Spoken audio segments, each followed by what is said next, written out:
العلم هو النور الهادي والمفتاح لكل الخير من يرد الله به خيرا.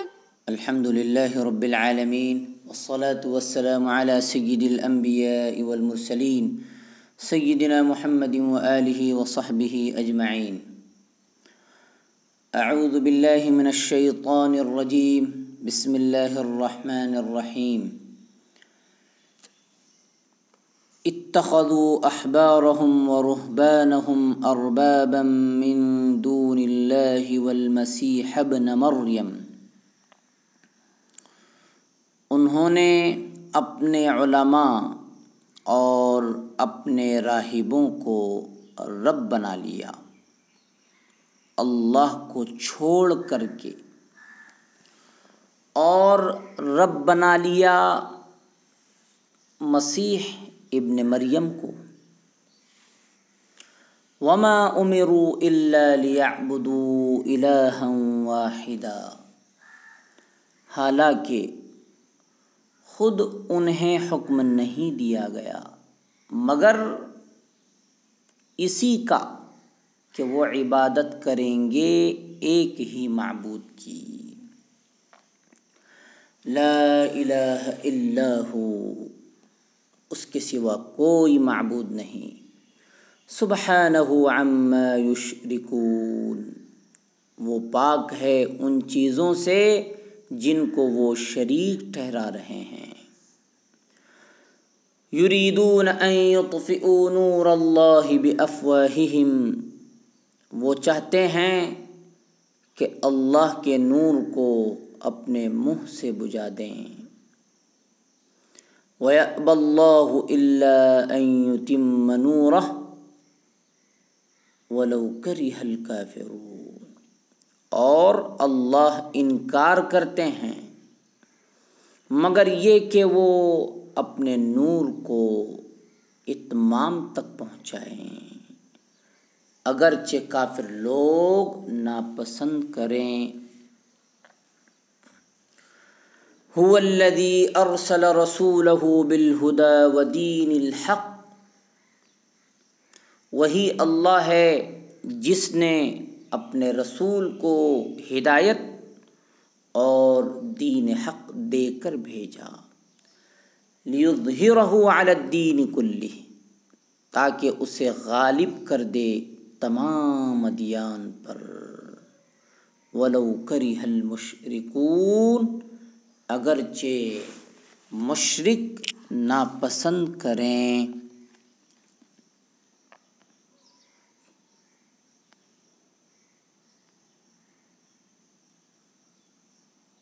احبار، رہبان. احبار کے معنی ہے علماء. یہاں پر یہودی علماء مراد ہیں. واحد ہے حبر، حبر، فتحہ کے ساتھ بھی ہے اور کسرہ کے ساتھ بھی ہے. حبر، حبر. رہبان کے معنی عبادت گزار، درویش لوگ. یہاں پر مراد نصرانی مشائخ ہیں. واحد ہے راہب، راہب واحد ہے. اس میں مزید تفصیل ہے، جیسا کہ ابھی ہم نے بتایا کہ احبار جمع ہے واحد، حبر، حبر. تو اہل تفسیر حبر بالفتح پڑھتے ہیں اور اہل لغت حبر بالجر پڑھتے ہیں.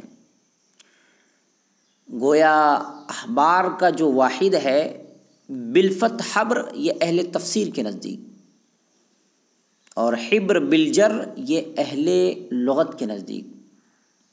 فرا رحمہ اللہ کے نزدیک دونوں طرح صحیح ہے. معنی ہے جید عالم، جو بڑی عمدگی اور سلیقے سے بات کر سکے۔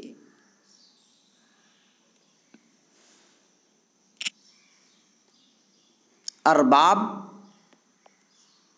یہ جمع ہے، واحد ہے رب۔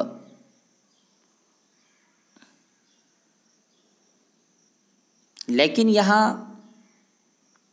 رب بنانے سے اور رب ماننے سے مراد یہ ہے کہ معاصی میں ان کا حکم ماننا، ان کے حرام کو حلال کہنے کو حلال ماننا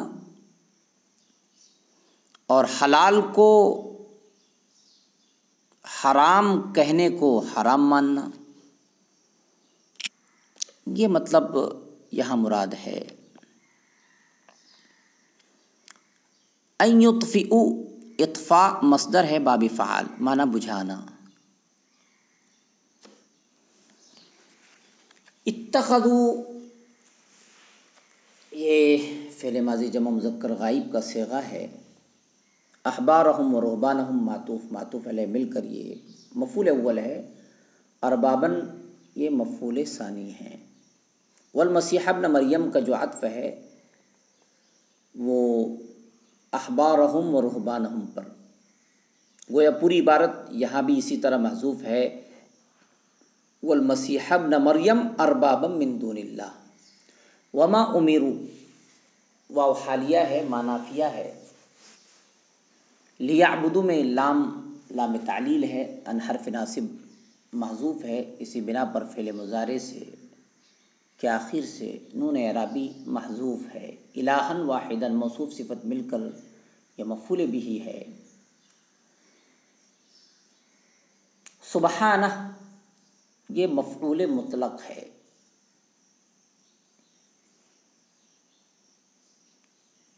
فعل محذوف ہے، اسبح سبحانہ، یہ ایسا مصدر ہے جس کا فعل ہمیشہ محذوف رہتا ہے، یعنی ایسا مفعول مطلق ہے جس کا فعل ہمیشہ محذوف رہتا ہے۔ اس لیے بعض لوگوں نے کہا ہے کہ یہ مردہ مصدر ہے۔ عما یشرکون، عن ما ہے، جار مجرور مل کر یہ یشرکون فعل سے متعلق ہے۔ ان حرف ناصب ہے، نور اللہ یہ مفعول بھی ہے، بافواہہم یطفئ فعل سے متعلق ہے۔ ولو کرہ الکافرون، لو اس سے پہلے بھی ہم بتا چکے ہیں، یہ لو وصلیہ ہے، بعض لوگوں نے لو مصدریہ بھی کہا ہے۔ لیظہرہ میں جو لام تعلیل ہے اور لام تعلیل کے بعد ان پوشیدہ ہے، کلہ یہ تاکید ہے الدین کی، گویا الدین مؤکد ہے اور کلہ یہ تاکید ہے، الدین کی یہ تاکید ہے۔ ولو کرہ المشرکون،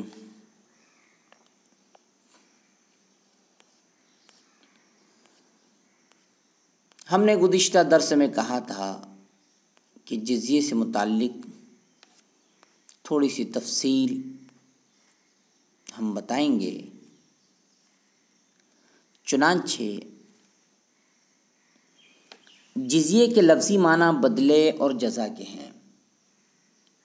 اصطلاح شرع میں اس سے مراد وہ رقم ہے جو کفار سے قتل کے بدلے میں لی جاتی ہے۔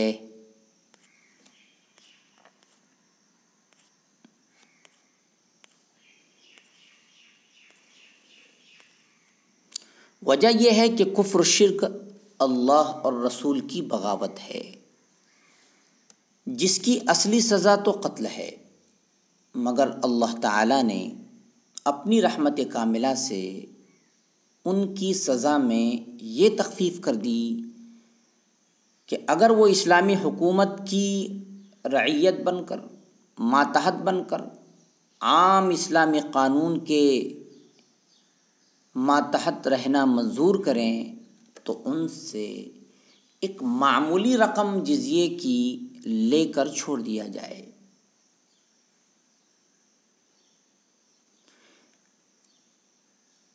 اسلامی ملک کا باشندہ ہونے کی حیثیت سے ان کی جان و مال آبرو کی حفاظت اسلامی حکومت کے ذمے ہوگی۔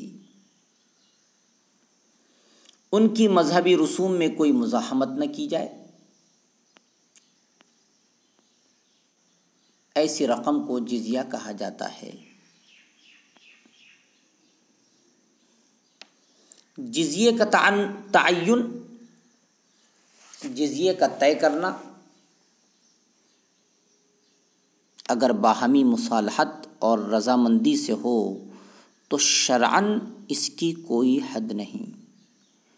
جتنی مقدار اور جس چیز پر باہمی معاہدہ یا باہمی طے ہو جائے وہی ان سے لیا جائے گا، جیسا کہ رسول اللہ صلی اللہ علیہ وآلہ وسلم نے اہل نجران کے ساتھ ایسا ہی معاملہ فرمایا کہ ان کی پوری جماعت سے سالانہ 2000 خلے دینے پر معاہدہ ہو گیا۔ خلہ 2 کپڑوں کے جوڑے کو کہتے ہیں، ایک تہبند ایک چادر۔ ہر خلے کی قیمت کا اندازہ بھی یہ طے کر دیا گیا کہ 1 اوقیہ چاندی کی قیمت کا ہوگا۔ اوقیہ 40 درہم، یعنی ہمارے وزن کے اعتبار سے تقریباً 11.5 تولہ چاندی ہوتی ہے۔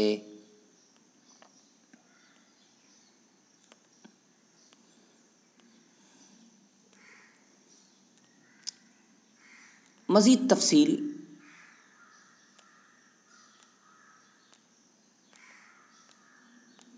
کی ضرورت نہیں ہے۔ لغت بیان کرتے ہوئے ہم نے جو راجح مذہب تھا جزیے سے متعلق وہ بیان کر دیا ہے۔ بہرحال آیت مذکورہ میں عطائے جزیہ کے ساتھ جو عن یدن فرمایا ہے، اس میں حرف عن بمعنی سبب اور ید بمعنی قوت و غلبہ ہے۔ معنی یہ ہے کہ یہ جزیے کا دینا بطور اختیاری چندے یا خیرات کے نہ ہو، بلکہ اسلامی غلبے کو تسلیم کرنے اور اس کے ماتحت رہنے کی حیثیت سے ہو۔ اور وہم صاغرون کے معنی امام شافعی رحمۃ اللہ علیہ کی تفسیر کے مطابق یہ ہیں کہ وہ لوگ اسلام کے عام قانون کی، جنرل قانون کی اطاعت کو اپنے ذمے لازم قرار دیں۔ اور اس آیت میں جو یہ ہدایت کی گئی ہے کہ جب یہ لوگ جزیہ ادا کرنا منظور کر لیں تو جنگ بند کر دی جائے، حتیٰ یہ غایت کے لیے تو جنگ بند کر دی جائے، ختم کر دی جائے۔ اس میں جمہور فقہا رحمہم اللہ کے نزدیک تمام کفار شامل ہیں، خواہ وہ اہل کتاب ہوں یا غیر اہل کتاب، البتہ مشرکین عرب اس سے مستثنی ہیں کہ ان سے جزیہ قبول نہیں کیا گیا۔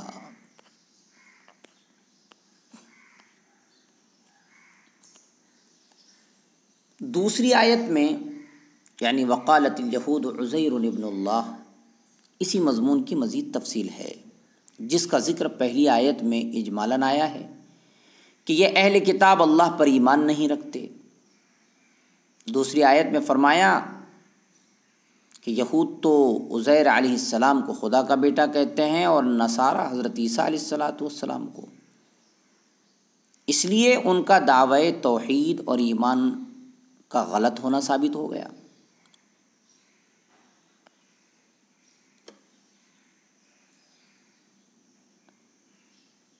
یہ لوگ صاف طور پر اپنی زبانوں سے اس کا اقرار کرتے ہیں، کوئی مخفی چیز نہیں، اور یہ معنی بھی ہو سکتے ہیں ذالک قولہم بافواہہم کہ یہ کلمہ کفر صرف ان کی زبانوں پر ہے، نہ اس کی کوئی وجہ بتا سکتے ہیں نہ دلیل۔ یضاہئون قول الذین کفروا من قبل، یہ ان لوگوں کی سی باتیں کرنے لگے جو ان سے پہلے کافر ہو چکے ہیں۔ خدا ان کو غارت کرے، یہ کدھر الٹے جا رہے ہیں۔ انبیاء کو خدا کا بیٹا کہنے میں ایسے ہی ہو گئے جیسے پچھلے کفار و مشرکین تھے کہ فرشتوں کو اور لات و منات کو خدا کی بیٹیاں کہتے تھے۔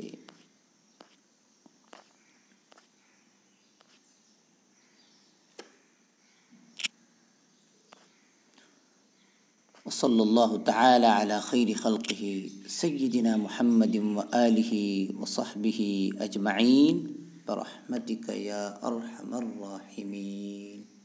السلام عليكم. لا تنسوا الاعجاب بالفيديو والاشتراك في القناة تشجيعا لنا لنستمر بنشر المزيد إن شاء الله.